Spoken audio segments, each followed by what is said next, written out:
Al-Muhajiroun is a banned Salafi jihadi terrorist organization that was based in Britain and which has been linked to international terrorism, homophobia and antisemitism. The group operated in the United Kingdom from the 14th of January 1986 until the British government announced an intended ban in August 2005. The group became notorious for its September 2002 conference, The Magnificent 19, praising the September 11, 2001 attacks. The group mutates periodically so as to evade the law. It then operates under aliases. It was proscribed under the UK Terrorism Act 2000 on the 14th of January 2010 together with 4 other organisations including Islam for UK, and again in 2014 as Need for Khilafah. Al-Muhajiroun has also run a Lahore safe house for visiting British Muslims. Michael Adbalaho, the man convicted of killing Lee Rigby in a terrorist attack in Woolwich, attended Al-Muhajiroun meetings and demonstrations. Aims: Al-Muhajiroun's proclaimed aims are to establish public awareness about Islam, to influence public opinion in favor of the Sharia, to convince members of society that Islam is inherently political and a viable ideological alternative, to unite Muslims on a global scale in the threats facing the Ummah and to resume the Islamic way of life by re-establishing the Islamic Caliphate. Aliases. In June 2009 the organization officially relaunched itself in the United Kingdom, under the alias Islam for UK. However, it was banned under the Terrorism Act 2000 in January 2010.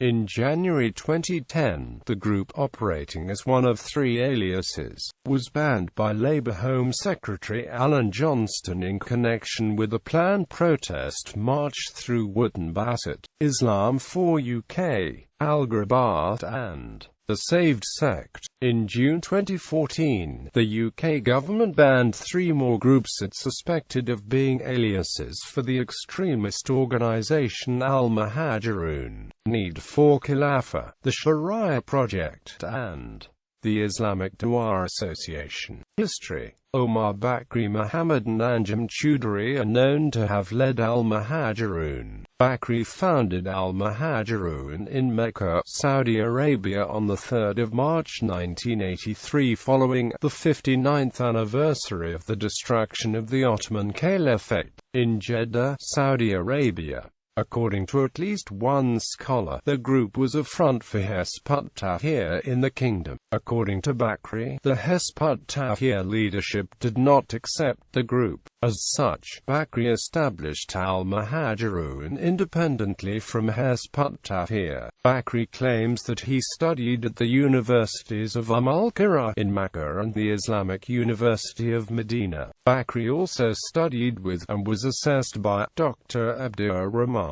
Dimishkiya. While living in Saudi Arabia he worked for Eastern Electric owned by Shamsan and Abdulaziz Suhaibi in Riyadh, and then Bakri moved to its Jeddah branch. Later he traveled to America to study English, after which he went to the UK to assume the leadership of Hizb ut-Tahrir and became the leader. The Saudi Arabian government banned Al-Muhajiroun in January 1986, prompting Bakri to leave. On the 14th of January 1986, he arrived in Britain, where he worked as part of Hizb ut-Tahrir. Bakri's involvement in Hizb ut-Tahrir ended on the 16th of January 1996 when he was dismissed by the group's global leadership. Following the emergence of Al-Muhajiroun in early 1996, Bakri would later become the chief sponsor in Britain of the International Islamic Front, an organization that trained and sent British citizens to fight in Chechnya and the Balkans.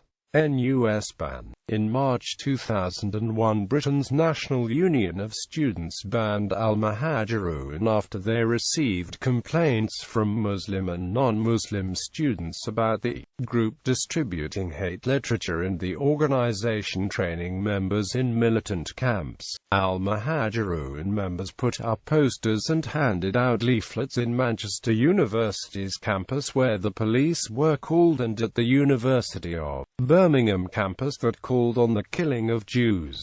A spokesman for NUS said that if Al-Muhajiroun did not support violence against Jews, then they should change their highly militant and definitely not peaceful literature. Islamic Council of Britain. Abu Hamza al-Masri created the Islamic Council of Britain to implement Sharia law in Britain on the 11th of September 2002. The first anniversary of the September 11, 2001 attacks, primarily through funding from Al-Muhajiroun. Masri celebrated the establishment of the ICB and the 9/11 attacks by holding a conference in Finsbury Park Mosque in North London entitled September the 11th, 2001, a towering day in history. Bakri, who attended the conference, said that attendees looked September 11th like a battle, as a great achievement by the Mujahideen against the evil superpower. I never praised September 11th after it happened, but now I can see why they did it. Flyers distributed at the conference referred to the 9/11 hijackers as the Magnificent 19. Bakri said he saw Osama bin Laden and Al-Qaeda terrorists as sincere, devoted people who stood firm against the invasion of a Muslim country. Anjem Choudhury, British spokesman for Al-Muhajiroun, also attended. Just days after the 7th of July 2005 London bombings, the Oxford-based Malaysian jurist Sheikh Muhammad Afifi Al-Akiti issued his landmark fatwa against suicide bombing and targeting innocent civilians, titled Defending the Transgressed, by censuring the reckless against the killing of civilians, which was written in response to this controversial Magnificent 19 statement made by Al-Muhajiroun.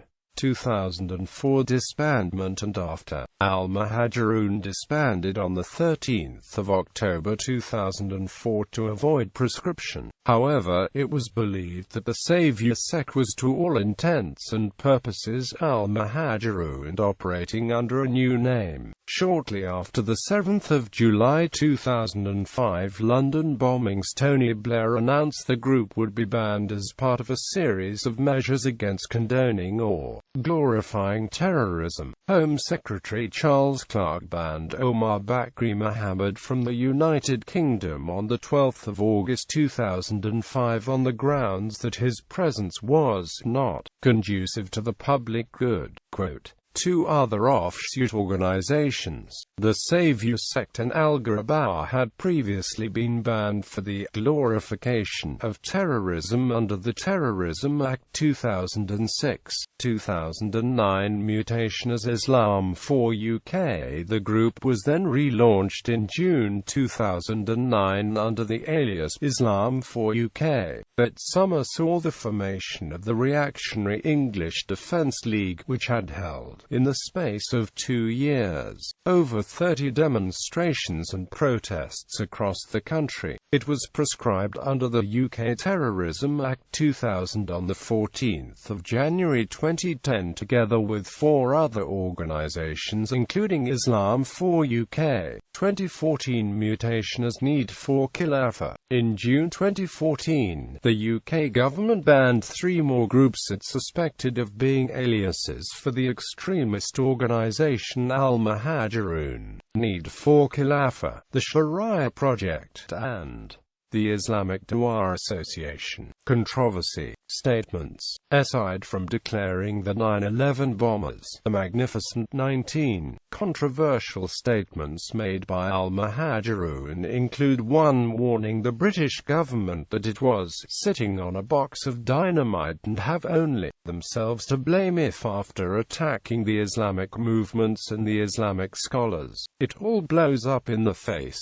In 2004, BBC Newsnight quoted one Al-Muhajiroun leader, Abu Ibrahim, as saying, "When they speak about the 11th of September, when the two planes magnificently run through those buildings, okay, and people turn around and say, hang on a second, that is barbaric. Why did you have to do that? You know why. Because of ignorance. For as its retaliation, Islam is not the starter of wars. If you start the war, we won't turn the other cheek. According to you, it can't be right.